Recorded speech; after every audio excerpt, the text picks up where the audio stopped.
Students, इस video में हम बात करने वाले हैं ग्लोबलाइजेशन की। ग्लोबलाइजेशन का क्या मतलब होता है कि अपनी इकनॉमी को आप बाकी वर्ल्ड की अदर कंट्रीज़ की इकनॉमीज़ के साथ जोड़ें। किस तरीके से जोड़ सकते हैं? फ्री ट्रेड के थ्रू भी, जिसमें गुड्स एंड सर्विसेज का ट्रेड होता है, और इसके अलावा कैपिटल और लेबर की फ्री मोबिलिटी के थ्रू भी आप अपनी इकनॉमी को दूसरी इकनॉमी से जोड़ सकते हैं। ऐसा किस लिए किया जाता है? क्योंकि ग्लोबलाइजेशन को बढ़ावा देने से कॉपरेशन इंक्रीज़ होता है आपकी इकनॉमी का बाकी वर्ल्ड की इकनॉमीज़ के साथ। इसलिए इंडिया में भी जो नई कैपिटल और टेक्नोलॉजी की ज़रूरत थी, उसको पूरा करने के लिए वर्ल्ड की इकनॉमीज़ से अपनी इकनॉमी को कनेक्ट करने के बारे में सोचा गया और ग्लोबलाइजेशन को प्रमोट किया गया।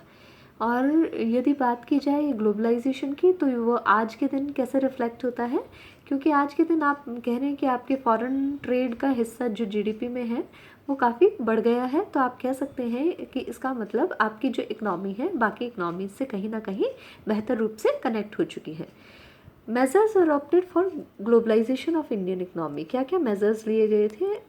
पहली चीज़ कि फ़ॉरेन इन्वेस्टमेंट को इंक्रीज़ किया गया। फ़ॉरेन इन्वेस्टमेंट को इंक्रीज़ किया गया, फ़ॉरेन डायरेक्ट इन्वेस्टमेंट को बढ़ावा देने की कोशिश की गई, और कुछ ऐसे क्षेत्र थे जहां 100% तक एफडीआई को अलाउ किया गया। पहले फेरा आपके एग्जिस्ट करता था, फॉरेन एक्सचेंज रेगुलेशन एक्ट, लेकिन इस एक्ट में प्रॉब्लम थी कि ये free flow of foreign capital को कहीं ना कहीं रोकता था, और इसीलिए इस एक्ट को अब रिप्लेस करके फेमा के साथ बदल दिया गया, फॉरेन एक्सचेंज मैनेजमेंट एक्ट। और ये जो एक्ट था वो फॉरेन इन्वेस्टमेंट के फ़्लो को रोकने की बजाय एनआरआईज़ के को अट्रैक्ट करता था कि वो यहाँ आए और इन्वेस्टमेंट करें। दूसरा क्या है? Partial convertibility of Indian rupee. Indian rupee को पार्शियली कन्वर्टिबिलिटी कर दी गई। पार्शियल कन्वर्टिबिलिटी का क्या मतलब है कि आप जो है वो फॉरेन करेंसीज़ को ख़रीद सकें, बेच सकें, चाहे वो डॉलर है, पाउंड है, और किस रेट पर? जो रेट या जो प्राइस मार्केट के फोर्सेस के थ्रू डिसाइड किया गया है, उस रेट पर यदि आप फॉरेन करेंसीज़ को खरीद और बेच सकते हैं, तो ये पार्शियल कन्वर्टिबिलिटी रुपी की कहलाई। और ये कन्वर्टिबिलिटी किन ट्रांजैक्शंस पर अलाउ की गई? यदि आप कोई गुड्स और सर्विसेज को इंपोर्ट और एक्सपोर्ट करना चाहते हैं, वहाँ आप रुपी को कन्वर्ट कर सकते थे। फिर आप किसी इंटरेस्ट या डिविडेंड की पेमेंट करना चाहते हैं, वहाँ भी रुपी को आप कन्वर्ट कर सकते थे। या जो रेमिटेंसेस हैं उनको मीट करने के लिए भी आप क्या कर सकते हैं? रुपी को पार्शियली कन्वर्ट कर सकते हैं। लेकिन ये फुल्ली कन्वर्टेबल नहीं है, क्योंकि फुल्ली कन्वर्टिबिलिटी में कैपिटल ट्रांजैक्शंस को भी हम शामिल करते हैं। यहाँ पर हमने कैपिटल ट्रांजैक्शंस को छोड़ दिया था। फिर बात करते हैं लिबरल फॉरेन ट्रेड पॉलिसी की। लिबरल फॉरेन ट्रेड पॉलिसी अपनाई गई, मतलब कि जो फॉरेन ट्रेड पॉलिसी नई इंट्रोड्यूस की गई 1990s ऑनवर्ड्स, वो कंपैरेटिवली लिबरल थी, और फॉरेन ट्रेड पर जितने भी रिस्ट्रिक्शंस थे उनको कम करने की वहाँ कोशिश की गई। ओपन कंपटीशन को इनकरेज करने की कोशिश की गई, सारी फैसिलिटीज़ प्रोवाइड करने की कोशिश की गई जिनसे ट्रेड को बढ़ावा दिया जा सके, और कुछ गुड्स को छोड़कर बाकी सारी गुड्स में अब इंपोर्ट और एक्सपोर्ट ईजिली हो सकते थे। उनके लिए किसी तरह की कोई प्रायर परमिशन की ज़रूरत नहीं थी। एडमिनिस्ट्रेटिव कंट्रोल्स को कम किया गया ट्रेड से रिलेटेड प्रैक्टिसेस में। रिडक्शन इन टैरिफ, जो भी इंपोर्ट और एक्सपोर्ट पर रिलेटेड आपके टैरिफ्स थे, टैक्सेस थे, उनको कम कर दिया गया ताकि ईजिली और स्मूथली इंपोर्ट्स और एक्सपोर्ट्स हो सके। एक्सपोर्ट प्रमोशन, इसी के साथ स्पेशल फोकस दिया गया कि एक्सपोर्ट को प्रमोट किया जा सके, क्योंकि बैलेंस ऑफ पेमेंट की डेफिसिट की प्रॉब्लम हमें देखने को मिल रही थी, जहाँ पर हमारे एक्सपोर्ट से कम अर्निंग हो रही थी। और इस चीज़ को इम्प्रूव करने के लिए जो आपके एक्सपोर्टर्स थे उनको कुछ ना कुछ स्पेशल कंसेशंस और फैसिलिटीज़ प्रोवाइड की गई। फ्रीडम टू रिपेट्रिएट, पहले जो फॉरेन इन्वेस्टमेंट थी इंडिया में वो नॉन रिपेट्रिएशन बेसिस पर थी, मतलब फॉरेन इन्वेस्टर्स जो थे वो यहाँ इन्वेस्ट कर सकते थे, लेकिन यहाँ से कमाई हुई इनकम को जो फॉरेन इन्वेस्टमेंट पर उन्होंने कमाई थी अपनी कंट्री में वापस नहीं ले जा सकते थे बिना आरबीआई की परमिशन के। और आरबीआई की परमिशन के लिए बहुत ही स्ट्रिक्ट और रिस्ट्रिक्टिव मेजर्स थे। जिसके कारण फॉरेन इन्वेस्टर्स आपके यहाँ पर इन्वेस्ट करके खुश नहीं थे। अब ये जो नॉन रिपेट्रिएशन बेसिस था इसको ख़त्म कर दिया गया और इससे आपके फॉरेन इन्वेस्टर्स को काफ़ी इंकरेजमेंट मिला और फॉरेन इन्वेस्टर्स अट्रैक्ट हुए इंडिया की तरफ। अफेक्ट्स ऑफ ग्लोबलाइजेशन की बात करें इंडियन इकोनॉमी में तो पॉजिटिव और नेगेटिव दोनों तरह के इम्पैक्ट आपको देखने को मिलेंगे। पहले हम बात करते हैं पॉजिटिव इफेक्ट्स की। यहाँ आप टेबल में भी देख सकते हैं, यहाँ इंडिया का शेयर दिखाया गया है वर्ल्ड के ट्रेड में किस तरीके से है। 1991 की बात करें तो 0.53 था, जो कि 16-17 में 2.20 तक आपको बढ़ता हुआ दिखा। तो ये एक पॉजिटिव इम्पैक्ट था कि फॉरेन ट्रेड में इंडिया का शेयर कंपैरेटिवली इंक्रीज हुआ। इंक्रीज इन फॉरेन इन्वेस्टमेंट भी इंडिया में इंक्रीज हुई, चाहे हम फॉरेन डायरेक्ट इन्वेस्टमेंट की बात करें चाहे फॉरेन पोर्टफोलियो इन्वेस्टमेंट की बात करें। फॉरेन डायरेक्ट इन्वेस्टमेंट का क्या मतलब है कि फॉरेन इन्वेस्टर्स आपके यहाँ पर कोई कंपनी इस्टेब्लिश करें जिससे आपके यहाँ डायरेक्टली प्रोडक्शन को इंक्रीज कर सके, या फिर आपकी जो एग्जिस्टिंग कंपनीज हैं उनमें फॉरेन इन्वेस्टमेंट कर वो उनके शेयर्स को खरीद ले। और ऐसी में क्या होता था, जो भी कंपनीज जिनमें फॉरेन डायरेक्ट इन्वेस्टमेंट की जाती थी उनके मैनेजमेंट पर फॉरेन इन्वेस्टर्स का अधिकार होता था और वो सॉलिडली रिस्पॉन्सिबल होते थे उनके मैनेजमेंट को हैंडल करने के लिए, उनके उस कंपनी के प्रॉफिट और लॉस के सिचुएशंस के लिए। दूसरा था पोर्टफोलियो इन्वेस्टमेंट। इस इन्वेस्टमेंट में क्या था कि इस इन्वेस्टमेंट में फॉरेन कंपनीज या फॉरेन इंस्टीट्यूशनल इन्वेस्टर्स जो हैं आपके, वो शेयर्स या डिबेंचर्स किसी भी आपकी नेशनल कंपनी में खरीद सकते थे, लेकिन जो मैनेजमेंट और कंट्रोल था वो डोमेस्टिक कंपनीज के पास ही रहता था। फॉरेन इन्वेस्टर्स का उन पर कोई कंट्रोल नहीं होता था, तो ये एक फाइनेंशियल इन्वेस्टमेंट होती थी केवल। फिर बात करते हैं इंक्रीज इन फॉरेन कोलैबोरेशंस। अब फॉरेन कोलैबोरेशंस भी इंक्रीज हुए ग्लोबलाइजेशन के कारण। फॉरेन कंपनीज और इंडियन कंपनीज के बीच में बहुत सारे कोलैबोरेशंस हुए, फाइनेंशियल भी, टेक्निकल भी और दोनों तरह के भी। फाइनेंशियल कोलैबोरेशन से फाइनेंशियल रिसोर्सेज इन्हांस हुए, वहीं टेक्निकल कोलैबोरेशन से फॉरेन टेक्नोलॉजी को लाने में मदद मिली। तो ये कोलैबोरेशंस इंडियन कंपनी के लिए काफ़ी अच्छे साबित हुए। Increase in foreign exchange reserves. Foreign exchange reserves थे जो वो पहले से काफ़ी बढ़ गए। फॉरेन एक्सचेंज रिजर्व्स 1991 की यदि हम बात करते हैं और 2018 से उसे कंपेयर करते हैं तो 638 टाइम्स तक हमने इंक्रीज देखा फॉरेन एक्सचेंज रिजर्व्स में इंडिया के। एक्सपेंशन ऑफ मार्केट भी हुआ। अब ग्लोबलाइजेशन से क्या हुआ, मार्केट का साइज़ भी एक्सपेंड हुआ। क्यों? क्योंकि इसने बहुत सारी जो इंडियन कंपनीज थी उनको भी पूरे वर्ल्ड में कहीं भी ट्रेड करने के लिए इजाज़त दे दी, और बहुत सारी मल्टीनेशनल कॉरपोरेशंस हैं जिसकी अब कोई फिक्स बाउंड्री नहीं रह गई है। जैसे टाटा कंसल्टेंसी की बात करें, आप टाटा स्टील की बात करें, रिलायंस की बात करें, तो वो अब इंडिया के साथ साथ बाकी वर्ल्ड में भी अपनी जो चीज़ें हैं बेच सकते हैं। टेक्नोलॉजिकल डेवलपमेंट को बढ़ावा मिला। टेक्नोलॉजिकल डेवलपमेंट की बात करते हैं तो क्योंकि फॉरेन कोलैबोरेशंस हुई, फॉरेन इन्वेस्टमेंट्स हुई और इसी के साथ सुपीरियर और जो एडवांस या मॉडर्न टेक्नोलॉजी थी वो देश में आई। ब्रांड डेवलपमेंट हुआ।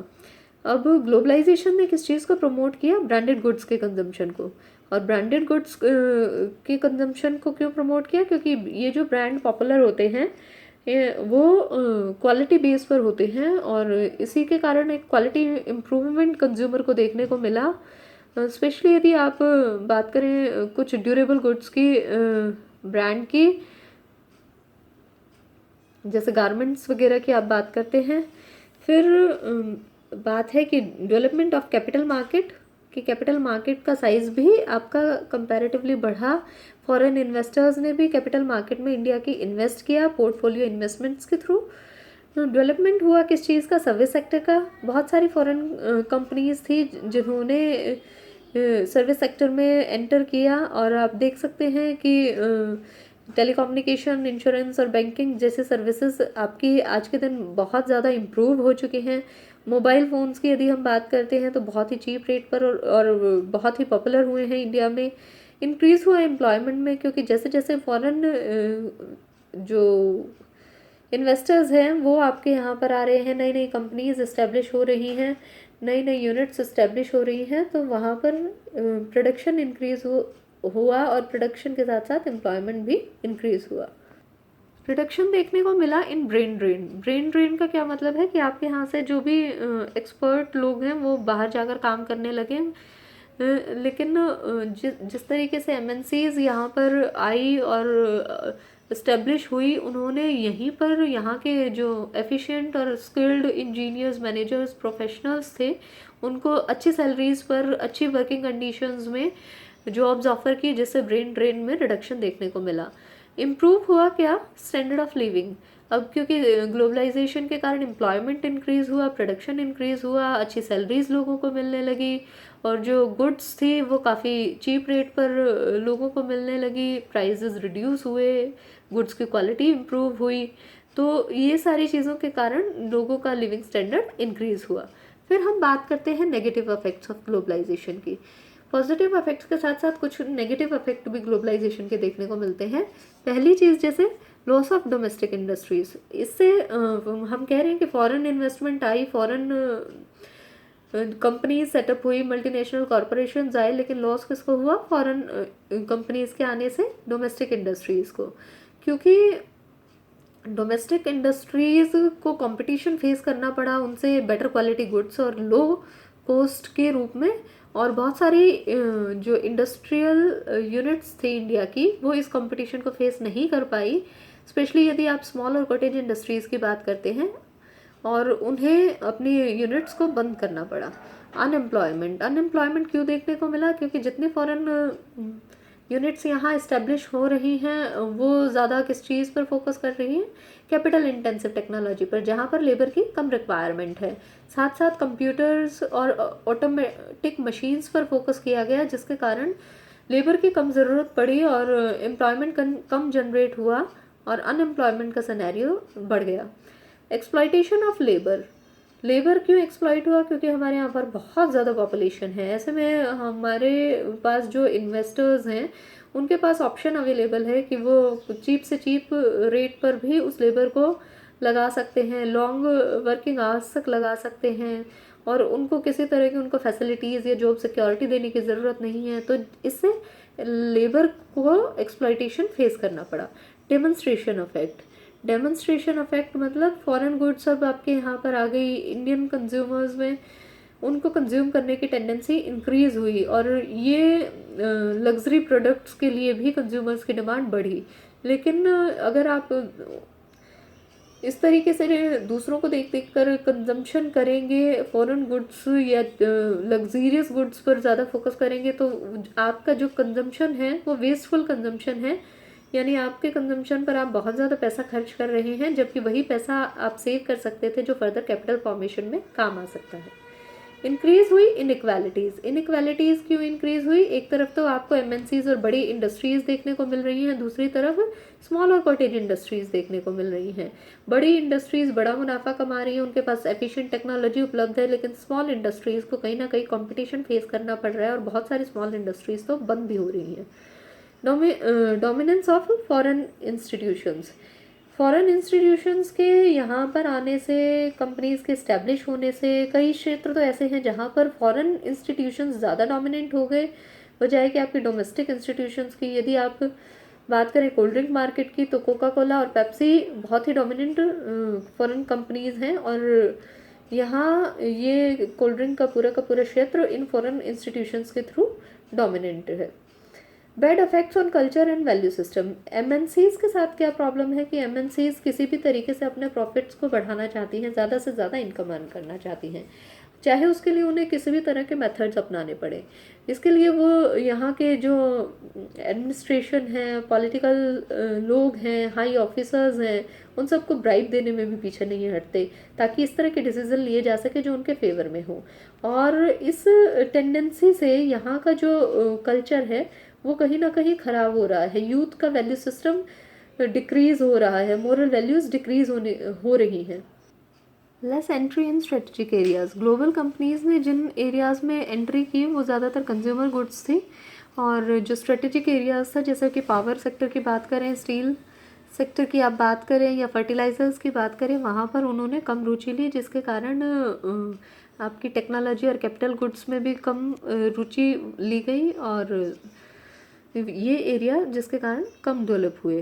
प्रॉब्लम ऑफ ब्रेन ड्रेन की हम कह रहे हैं कि एमएनसीज आई या प्रॉब्लम जो ब्रेन ड्रेन की थी वो कम हुई, लेकिन इन एमएनसीज ने जिन एक्सपर्ट्स को हायर किया उन एक्सपर्ट्स को अपने फॉरेन सब्सिडरीज या हेड ऑफिस में फर्दर पोस्ट कर दिया, जिसके कारण ब्रेन ड्रेन रुका नहीं।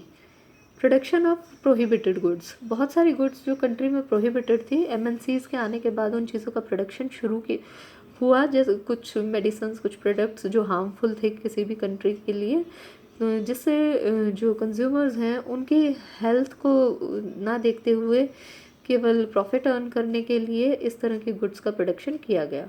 पॉलिटिकल इंटरफेरेंस, अब एमएनसीज चाहती हैं कि वो इस तरह की पॉलिटिकल पार्टी के फेवर में आए जो उनके फेवर में हो, तो वो रूल करे। इसके लिए जो एमएनसीज हैं वो किसी ना किसी तरीके से पॉलिटिकली इंटरफेयर करती हैं ऐसी पार्टीज़ को रूल में लाने के लिए। अनबैलेंस्ड रीजनल डेवलपमेंट, एमएनसीज या फॉरेन ग्लोबल कंपनीज आपको सिटीज़ और टाउन्स में जहाँ पर इंफ्रास्ट्रक्चर फैसिलिटीज़ बहुत अच्छी थी वहाँ इजीली इस्टेब्लिश हुई, लेकिन बैकवर्ड एरियाज़ में इस्टेब्लिश नहीं हुई, जिसके कारण रीजनल डेवलपमेंट और ज़्यादा अनबैलेंस्ड हो गया। टैक्स इवेजन, ग्लोबल कंपनीज क्या करती हैं, ज़्यादा से ज़्यादा प्रॉफिट कमाना चाहती हैं और इस प्रॉफिट कमाने के उद्देश्य से वो टैक्स को बचाती हैं। टैक्स को किस मेथड के थ्रू बचाती हैं? ट्रांसफ़र प्राइसिंग मेथड के थ्रू। ट्रांसफ़र प्राइसिंग मेथड क्या होता है कि ग्लोबल कंपनीज क्या करती हैं, इंटरमीडिएट गुड्स को बाय करती हैं, और कहाँ से बाय करेंगी? अपनी सब्सिडरी से जो कहीं बाहर इस्टेब्लिश हुई है हाई प्राइस पर, जिसके कारण वो जो अपने प्रॉफिट हैं उसको कम दिखा सकें। दूसरी तरफ वो बहुत सारे अपने प्रोडक्ट्स को एक्सपोर्ट करती हैं अपनी ही सब्सिडरी को दूसरे देश में जो इस्टेब्लिश्ड है लो प्राइस पर, ताकि वो एक्सपोर्ट्स को भी अंडर वैल्यू करके दिखा सकें और अपने प्रॉफिट्स को कम दिखा सकें। इन सब चीज़ों के कारण वो टैक्स इवेजन की कोशिश करती हैं।